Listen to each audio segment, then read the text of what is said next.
السلام علیکم پیارے بچوں، آج ہم پڑھ رہے ہیں جملہ اور جملے کی اقسام۔ یہ کلاس سیکنڈ کے لیے ہے بچوں۔ کلاس فرسٹ اور ایل کے جی والے یا تیسری یا چوتھی والے بھی 5ویں تک اسے سن سکتے ہیں اور پڑھ سکتے ہیں اس کو، اور یہ ان کے لیے بھی بڑی کلاسوں کے لیے بھی مفید ہے، لیکن انہوں نے یہ پڑھا ہوا ہے، اس لیے یہ اگر دوسری کے علاوہ تیسری، چوتھی اور 5ویں والے بھی سنیں تو بہتر ہوگا۔ سب سے پہلے جملہ: دو یا دو سے زیادہ الفاظ کا ایسا مجموعہ جس سے بات اچھی طرح سمجھ میں آ جائے جملہ کہلاتا ہے۔ تو بچوں، دو یا دو سے زیادہ جب لفظ ملتے ہیں، پہلے ہم نے پڑھا تھا دو یا دو سے زیادہ حروف مل کر لفظ بناتے ہیں، لیکن جب دو یا دو سے زیادہ لفظ ملتے ہیں تو کیا بن جاتا ہے؟ جملہ بن جاتا ہے۔ لیکن جملہ اس کو کہتے ہیں جس سے بات اچھی طرح سمجھ میں آ جائے، ایسا نہیں کہ آگے کا پیچھے، پیچھے کا آگے، بات ہی سمجھ میں نہ آئے، وہ اسے ہم جملہ نہیں کہیں گے۔ جیسے کل بہت گرمی تھی، مل جل کر محنت کرو، بچے اسکول گئے، آج کھانے میں کیا پکا ہے، کل بابر بیمار تھا۔ جملے میں لفظوں کی خاص ترتیب۔ پیارے بچوں، ہمیشہ یاد رکھیں کہ جملے میں الفاظ کی ایک خاص ترتیب ہوتی ہے۔ اگر جملوں میں الفاظ کی ترتیب درست نہیں ہوگی تو ایسے لفظوں کے مجموعے کو جملہ یا فقرہ نہیں کہیں گے، کیونکہ اس کے کوئی معنی نہیں بنتے۔ مثلاً سے درخت چڑیا گئی اڑ، کھایا کھانا نے میں، اسکول ہے بند آج ہے۔ تو یہ بھی الفاظ کا مجموعہ، لیکن ان میں الفاظ ترتیب سے نہیں لگائے گئے، اس لیے یہ جملہ نہیں ہے۔ مندرجہ بالا مثالوں میں جملے کوئی معنی نہیں دیتے، اس لیے یہ جملے نہیں ہیں۔ اب جملے کی اقسام۔ جملے کی مندرجہ ذیل 3 اقسام ہیں: مثبت جملہ، منفی جملہ اور سوالیہ جملہ۔ مثبت جملہ: جملہ جس میں کسی کام کا کرنا یا ہونا پایا جائے اسے مثبت جملہ کہتے ہیں۔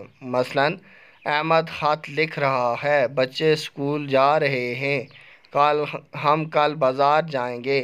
اس میں مثبت یہ ہے کہ بھائی احمد کیا لکھ رہا ہے؟ خط لکھ رہا ہے۔ یہاں اس میں نہ بھی نہیں ہے اور سوال بھی نہیں ہے، یہ اسے ہم کیا کہیں گے؟ مثبت جملہ کہیں گے۔ اب منفی جملہ: وہ جملہ جس میں کسی کام کا نہ کرنا یا ہونا پایا جائے اسے منفی جملہ کہتے ہیں۔ مثلاً ایمن اسکول نہیں آئی، وہ کتاب میں نے نہیں پھاڑی، فاطمہ نے پھول نہیں توڑا۔ سوالیہ جملہ: وہ جملہ جس میں کوئی سوال پوچھا جائے اسے سوالیہ جملہ کہتے ہیں۔ مثلاً کیا یہ قلم تمہارا ہے؟ احمد کیوں رو رہا ہے؟ کیا تم نے چڑیا دیکھی؟ تو بچوں، سوالیہ جملے کے آخر میں سوال کا نشان ہوتا ہے، اس لیے جیسا آپ دیکھ رہے ہیں یہاں اپنے اسکرین پر یہ نشان ہوتا ہے، اور یہاں بھی میں نے یہ لگایا ہوا ہے۔ اور جب یہ ہوتے ہیں دوسرے جملے ہوتے ہیں، ان میں فل سٹاپ کا نشان ڈالا جاتا ہے۔